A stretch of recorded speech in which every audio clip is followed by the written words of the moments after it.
A coal thermal power plant has a boiler, turbine, and alternator efficiencies of 35, 86, and 93% respectively. Coal with heating value of 12,000 BTU per pound costs 1.5 per pound. So let's say pesos kasi pesos yung nasa choices. What is the fuel cost in producing 1 kilowatt hour? Ito yung binabanggit ko kanina na since nagbigay siya dito ng production ng 1 kilowatt hour, yan yung gagamitin nating output. So ang problema ulit natin dito is the input. So siguro pwede pa rin natin gamitin yung energy efficiency ratio or EER, but wala siyang binanggit na EER. Ang binanggit niya dito is in terms of efficiency. So gamitin natin yung efficiency formula, that is output over input. Okay, again, sabi natin yung efficiency dito must be the overall efficiency or the commercial efficiency. Nagbigay siya dito ng 2 mechanical at 1 electrical. So pag-multiplyin lang natin yung tatlong yan, yan na yung ating commercial or overall efficiency. This 35% times 86% times 93%. Okay. Equate natin yan dun sa ating energy output. Again, ang energy output natin ay 1 kilowatt hour. I-divide natin to doon sa energy input natin. Again, ang energy input natin can be defined as M times the heat capacity. So mass, walang binigay na mass dyan. So I think yun yung mahanap natin, yung mass. I-times lang natin ito sa kanyang heat capacity, which is BTU per pound. 12,000 BTU per pound.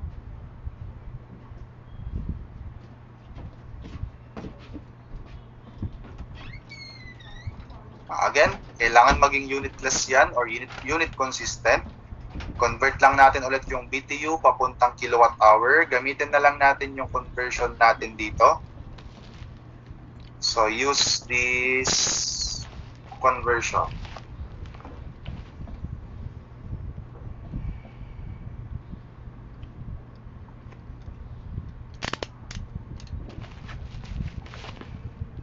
Okay, so in 1 BTU, we have 252 cal hanggang makarating ka doon sa watt hour. O yan, so kompleto na ulit. Cancel na yung watt hour, ang matitirang unit natin is in pounds. So ang mahanap natin dito is yung mass niya in pounds. So kunin lang natin, that is 1 kilowatt hour, so 1,000. Divide natin ng mga efficiency, 35%, 86%, 93% times 12,000 times 252 times 4.186 divided by 36. So 1.015. That is in pound. So ang tinatanong dito is yung presyo niya in producing 1 kilowatt hour. So since may mass na tayo, sabi niya, ang presyo per mass is 1 peso or 1.5 peso.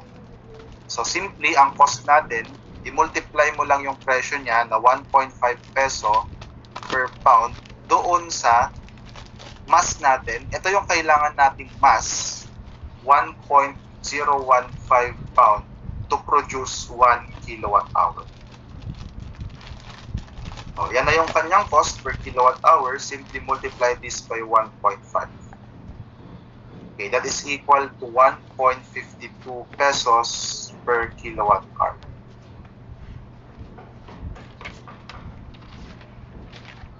Okay, so we have letter B.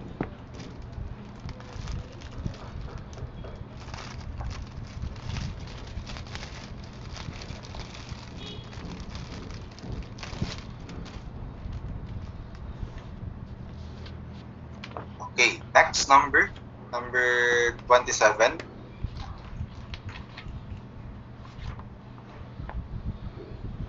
So, certain coal-fired power plant has a heat rate of 2.88 times 10 raised to 6 calories per kilowatt hour. Coal costs 2,500 per ton. How much is the fuel cost component of producing 1 kilowatt hour? Okay, by inspection sa unit, yung calories per kilowatt hour, that is energy per energy, ibig sabihin lang neto, Yan yung EER natin. So again, since may EER tayo, we can use your energy input over energy output. Okay, so EER natin ay 2.88 times 10 raised to 6 calories per kilowatt hour. That is equal to the energy input. Ano yung energy input natin? Ganun pa rin. That is mass times H. So ano yung H natin? Heat rate, wala. So wala siyang binanggit na heat capacity or heating value. Pero ang tanong, ano yung ginamit na material dyan sa power plant na yan? That is coal. So kanina pa tayo nagsusolve ng coal, so umiram na lang tayo ng isa pang given from the previous problems. So dito, yung coal may 12,000 BTU per pound. Dito yung coal, 12,000 BTU per pound. Ano pa? Meron pa ba? Dito naman, ang ginamit na heating value ay 13,000 BTU per pound. So parang majority nasa 12,000 BTU per pound. Try natin gamitin yung 12,000 BTU per pound. Take note ha, coal yung ginamit. So 12,000 BTU per pound. Divide natin to ng energy output, ganun pa rin, that is 1 kilowatt hour. So since dito naka-kilowatt hour, tas naka-kilowatt hour na siya, so I think pwede na nating i-calculate yan basta parehas sila ng unit ng energy. So ito kasi naka-calories, ito naman naka-BTU. So siguro i-convert na lang natin yung BTU dito.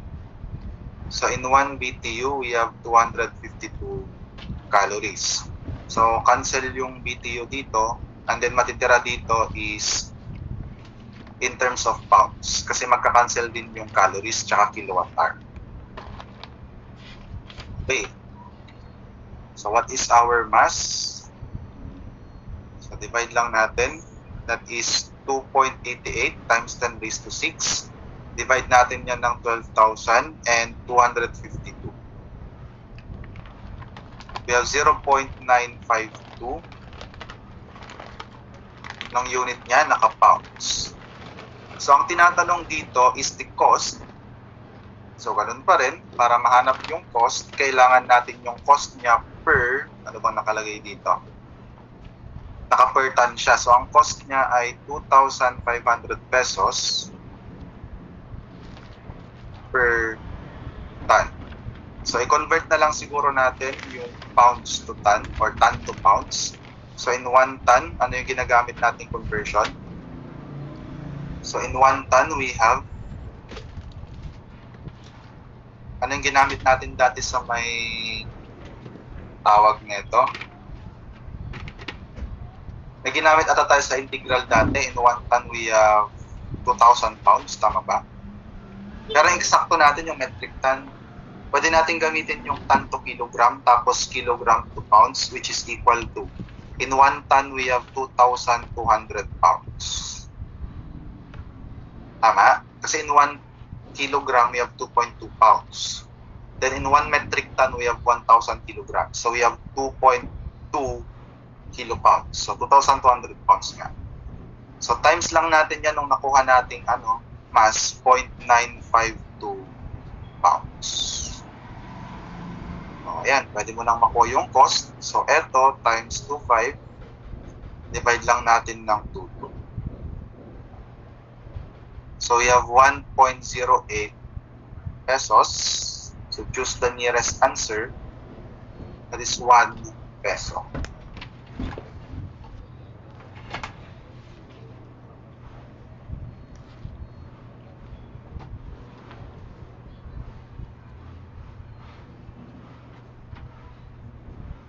So 1 peso is the answer.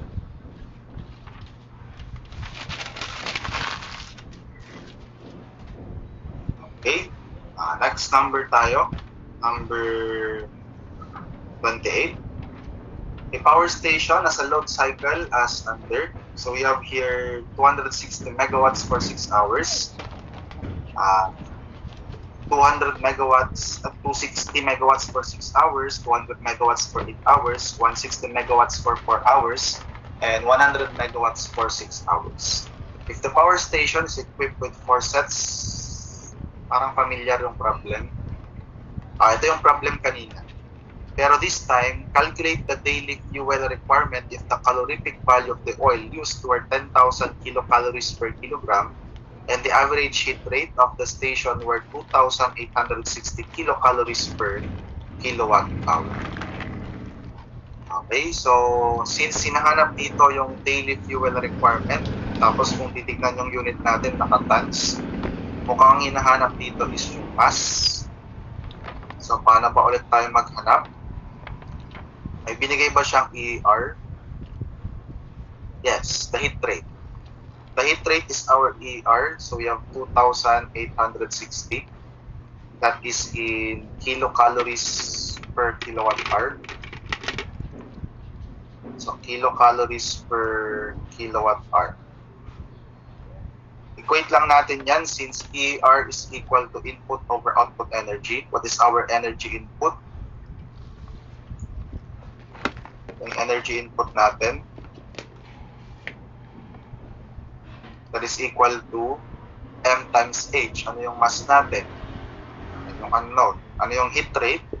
Ayun siya, binigay. So we have 10,000 kilocalories per kilogram. Okay, so divide lang natin ito ng kilowatt hour or ng output. Dapat na kilowatt hour para maging consistent yung unit. So what is our output energy? Di ba may binanggit ako kanina kung walang binanggit na output energy? Napin natin. Ayan. Kung walang binanggit na output energy, you always consider the average energy as your output energy.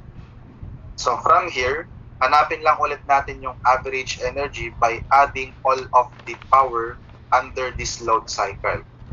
So that is 20 or 260 megawatts.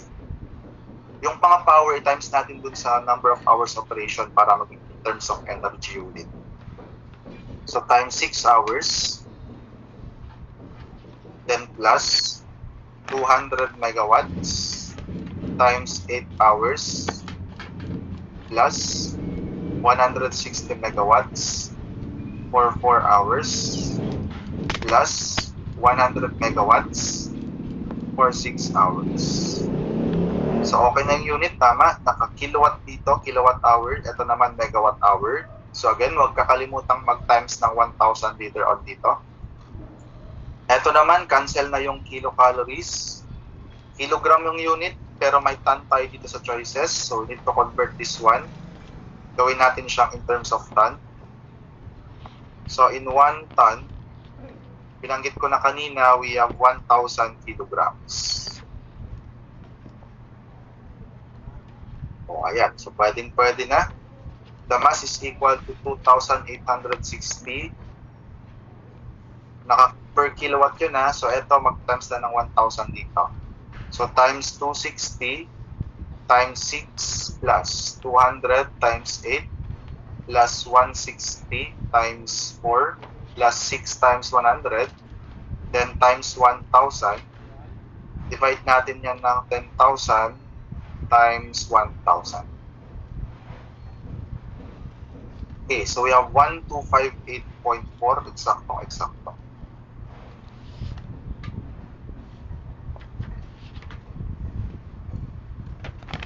Giving us the answer letter D.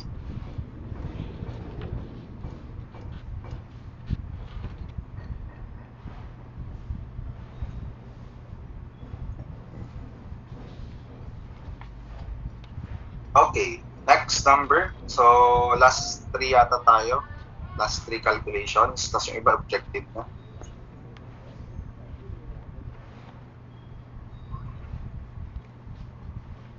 Okay, next, number 29. A diesel power plant has an overall efficiency of 30%. The calorific value of diesel is 18,000 BTU per pound and cost of 6 pesos per liter. How much is the fuel cost of production per kilowatt hour of energy? Take the density of diesel as 900 grams per liter. Okay. So since efficiency ulit yung binigay nyo dito, we will use your efficiency. Okay, so gamitin lang ulit natin si efficiency. So efficiency is equal to energy output over energy input. So efficiency is given, that is 30%. Okay, so output energy, ano ulit yung output energy dyan na binigay? Ito, how much is fuel cost of production per kilowatt hour? So ibig sabihin, again, ang output energy is per 1 kilowatt hour. Okay, divide lang ulit natin yan sa ating energy input. Again, ang energy input natin ay mass times the heat capacity. Ano yung heat capacity ng ating diesel? That is 18,000.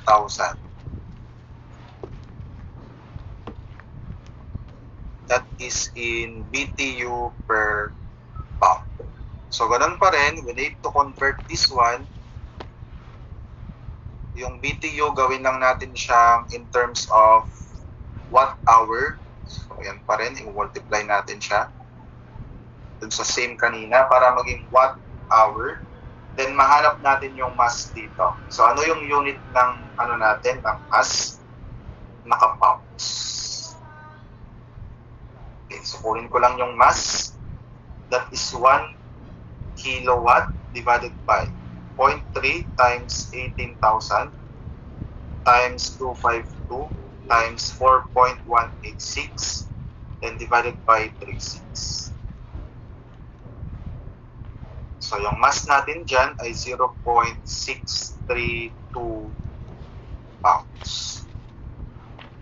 Okay, bakit natin hinanap yung mass? Hanapin natin yung presyo. Nasaan yung presyo niya? That is 6 pesos per liter. Kanina, naka-pesos per pound. Ngayon kasi, naka-pesos per liter. So, kailangan ko munang hanapin yung volume niya para mahanap yung presyo. So, saan natin kukunin yung volume? Using your density. So, sabi natin, ang density ay mass over volume. So, dito, pwede kong hanapin yung volume. That is the mass over the density. So, ano yung mass natin? Ayan na siya, 0.632 pounds. I-divide lang natin ito ng density. Sabi niya, ang density niya ay 900 grams per liter. So, kailangan mag-cancel yung pounds to grams. Ano ulit yung conversion natin? Diba in 1 kilogram, we have 2.2 pounds. So, eto, in 1,000 grams, we have 2.2 pounds. So, yan na yung ating volume in terms of liter na unit. So, eto, divide lang natin sa 900 times 2.2 over 1,000. So, parang bumalik siya, magkaiba. 0.319. That is in liters. So, pwede mo nang hanapin ngayon yung cost, yung total cost natin by multiplying yung cost niya per liter, 6 pesos per liter, times the total volume, 0.319 liters. So, times 6, we have 1.91 pesos per kilowatt hour.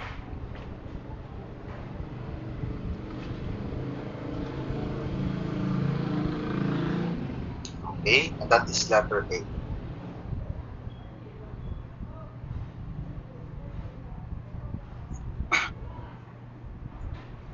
Okay. So objectives tayo for number 30, 31, and 32. Number 30, the power generated by some steam power plants drops in the summer because... So ang hinahanap dito is the main reason. Lahat ng nasa choices are possible reasons, but ang hinahanap natin dito is the main reason. The main reason why is tumataas yung temperature ng lake natin. Pwede rin yung there is no rain kasi napabawasan yung ating tubig kasi tubig ang nagpapagana sa steam power plant. Tama. Okay, pag tumaas yung temperature, syempre bababa din yung ating water level. Pero din pag walang ulan, bababa yung water level. So ito naman siguro hindi naman reason yan. Pero pwede rin naman, many people go swimming in the lake kasi nababawasan yung tubig natin. Siyempre pag-ahon or pagka-wave nila, ganon, napupunta sa lupa. And then nag-evaporate natin. Or pwede rin, sinasalok nila, nabawasan tayo ng tubig. Okay, 31. The diesel power plant which is best suited, the diesel power plant is best suited as spinning or standby reserve. So letter B. Okay, 32. Which of the following cannot have a single unit of 100 megawatt? That is also your diesel power plant.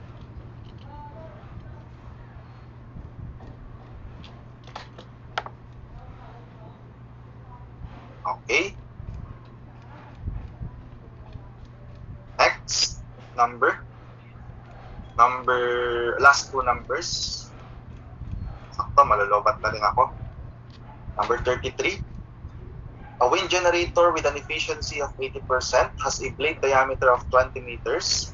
If the wind velocity is 30 kilometers per hour, how much power in kilowatts is obtained from the generator? So itong number 33, madalas itong lumalabas sa board exam natin, as well as si number 34. So, paki-memorize yung formula natin dito. Okay, so for a wind generator or for wind energy,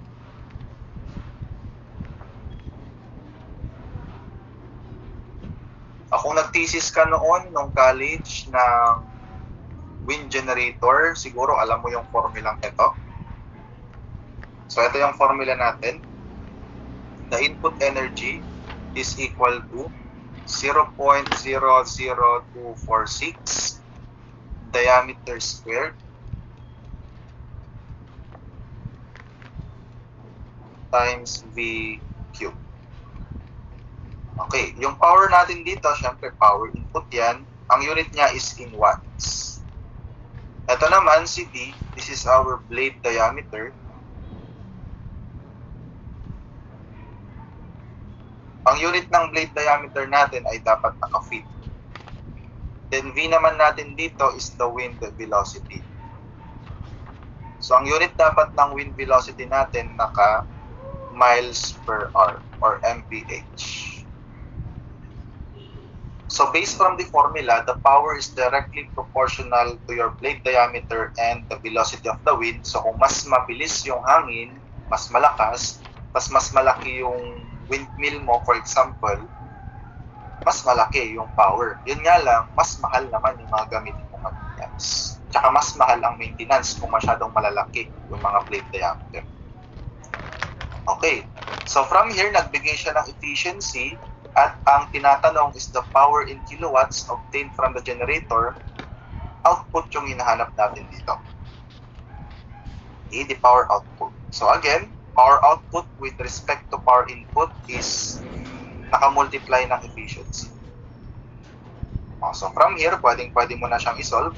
Efficiency is 80% multiplied by the power input, 0.00246, multiplied by your blade diameter, 20 meters.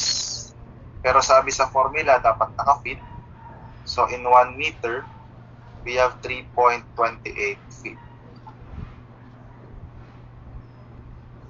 Okay, naka-square yan. Tapos ito, naka-cube si velocity.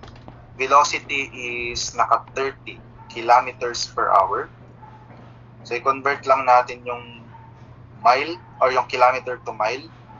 In 1 mile, we have 1.609 kilometers. Then, naka-cube. Yan na yung ating power output. So, 0.8 times 0.00246 times 20 times 3.28 squared times 30 over 1.609 raised to 3. So we have 54.89 kilowatts.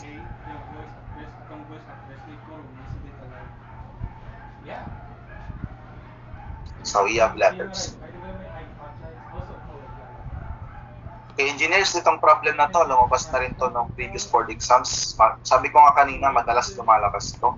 Pero madalas din tong troubleshoot. Buti na lang yung mga previous natin na engineers na looks from nila yung choices. Okay? Alam nila yung choices, namumukhaan nila. So, ang mali daw dati dito is itong blade diameter, hindi siya 20 meters.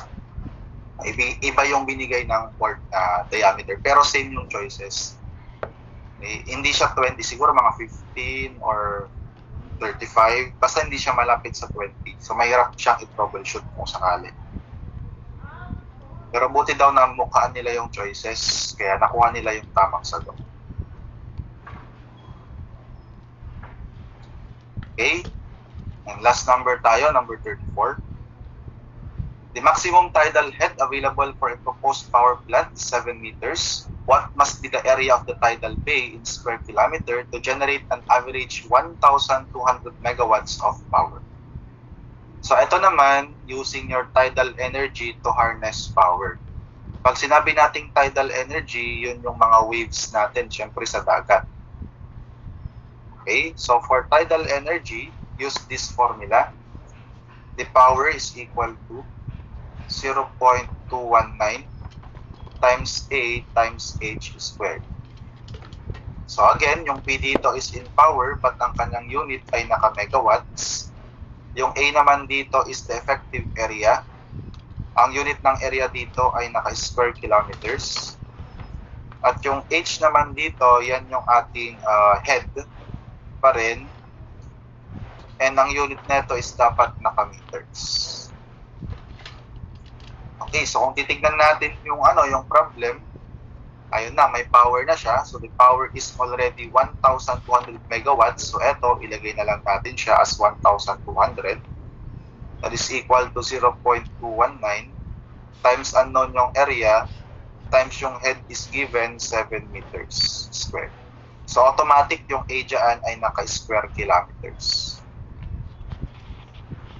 So 12 over 0.219 times 7 squared. So 111.83 in square kilometers.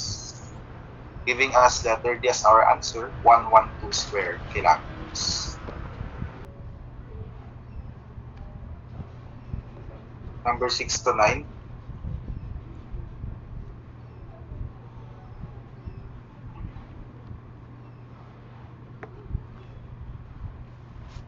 Number 10 to 13.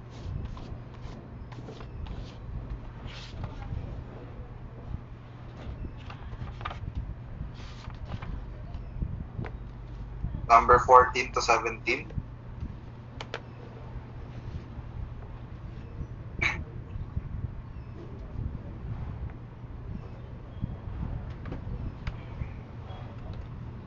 Number 18 to 21.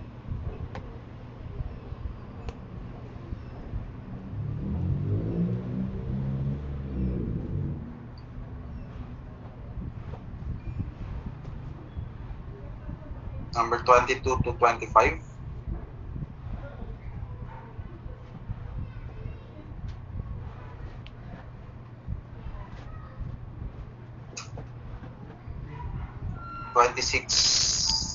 To 28.